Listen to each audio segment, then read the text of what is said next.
Okay, this is a vlog response to Tomwilliams' vlog about Christmas. I just, well, up to Christmas, this was one of the worst months I've ever had. Like, before Christmas, it was bad. In the space of a week, for me, everything pretty much went kaput. I was hired as a temporary order picker at Amazon.com. And I worked really hard, but I worked there as an agency worker. And to cut a long story short, on the 1st of December, I was taken to A&E in horrible pain with what turned out to be a kidney stone, and I ended up having to, well, 2 of them, and I ended up having to stay for 4 days. And that was horrible enough. I have never ever had anything like that happen to me before. The pain was undescribable, but I'm glad they're gone now. It's just, the worst thing is when you don't know what it is, and it's like, Jesus Christ, what is that? And a kidney stone didn't even occur to me, so I did the same thing and googled my symptoms and came to the conclusion I was dying. And oh man, it was bad. But after that, I was in hospital for 4 days and came home. No, wait, I was in hospital for 3 days. I went in on the 1st and came home on the 4th. And I came home and I found work because my dad had called them when I was admitted. And I said, I can come back on Sunday, but they think I just need to rest the last few days till then. Because I went in on a Sunday and left on a Sunday, Monday, Tuesday, and left on a Wednesday. So the doctor said, you can go back to work on the Sunday, just have a couple of days off just to get back to normal. Because even though kidney stones are very painful, they're not really, they cause trauma on the way out, but they don't really do anything. It's just pain, and it's more the shock and the worry than anything that makes you a bit ill. But once they're gone, you're pretty much back on your feet after a couple of days. The problem was, I called work and I said, explained everything. I was like, I've got my doctor's notes, I've got a hospital note, I've even got my bracelet, and everything to make my absence okay, and I can come back in on Sunday. And just like that, they went, oh yeah, we dismissed you when you went into hospital. And so, yeah, that kind of, that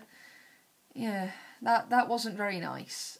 So that kind of made me feel quite bad, obviously. And I was really worried about Christmas as it was. But luckily I'd done lots of overtime before everything happened, and I managed to have enough money to save for everybody, to get everybody gifts. And that's kind of what I wanted to get at, is the buying gifts thing isn't just about the commercial aspect of it, it's about showing your family that you appreciate them. And I know you don't need gifts to do that, but my grandma loves music, but her radio that she's had for years was on the fritz. And I worked really hard to get her a really lovely radio. And when she opened it, she didn't expect it.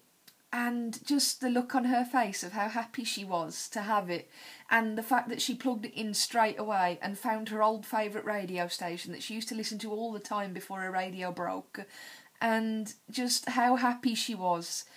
That's what it's about for me.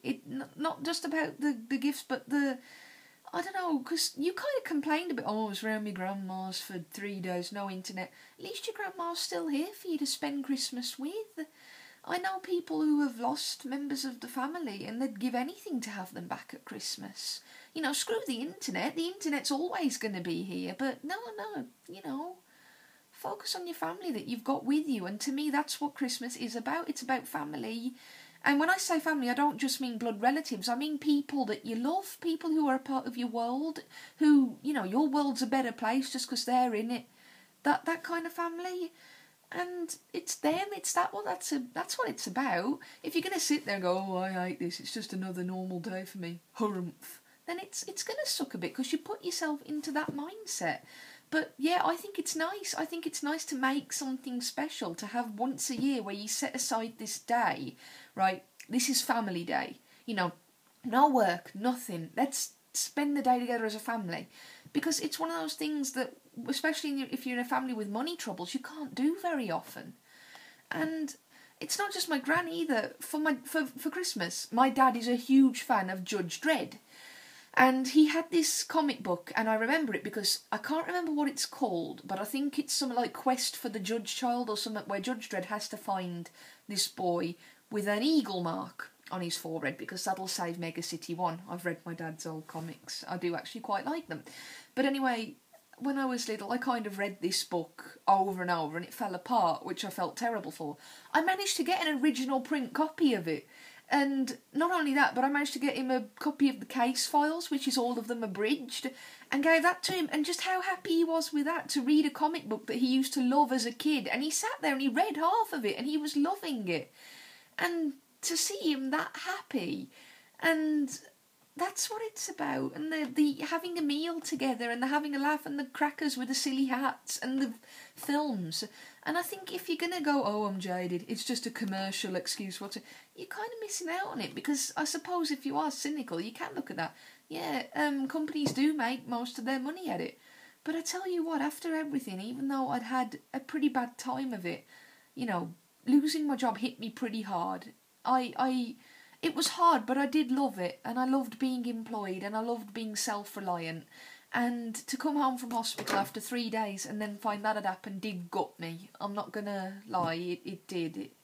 But I completely forgot about it once the day hit, just to spend it, you know, with my grandma and my dad and my mum and my stepdad and my boyfriend, who loved his Turtle Beaches, and he put them on and went, oh, listen to that bass.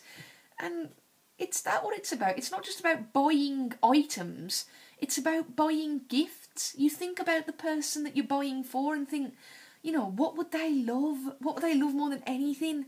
And you get it for them. And, you know, you keep it a surprise and you hide it, because I'm good at hiding shit. And then you dig it out and they didn't expect it. And it makes, you know, if you're going to just fob it off, then, you know, you don't have to celebrate it. If it doesn't mean anything to you, then fine, don't celebrate it then, I guess.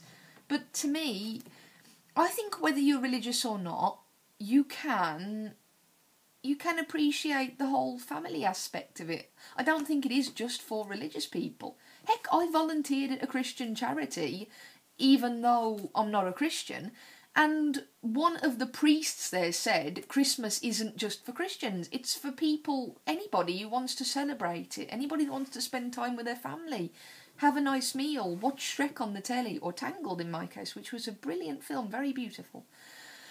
But yeah, that's kind of my response to it. You know, I can understand, you know, the magic does go as you get older, but I don't think the magic goes, I think it changes. You stop being the little kid wanting the presents, and you start being the adult giving them. And it's your responsibility then to make others happy, and personally I really like that.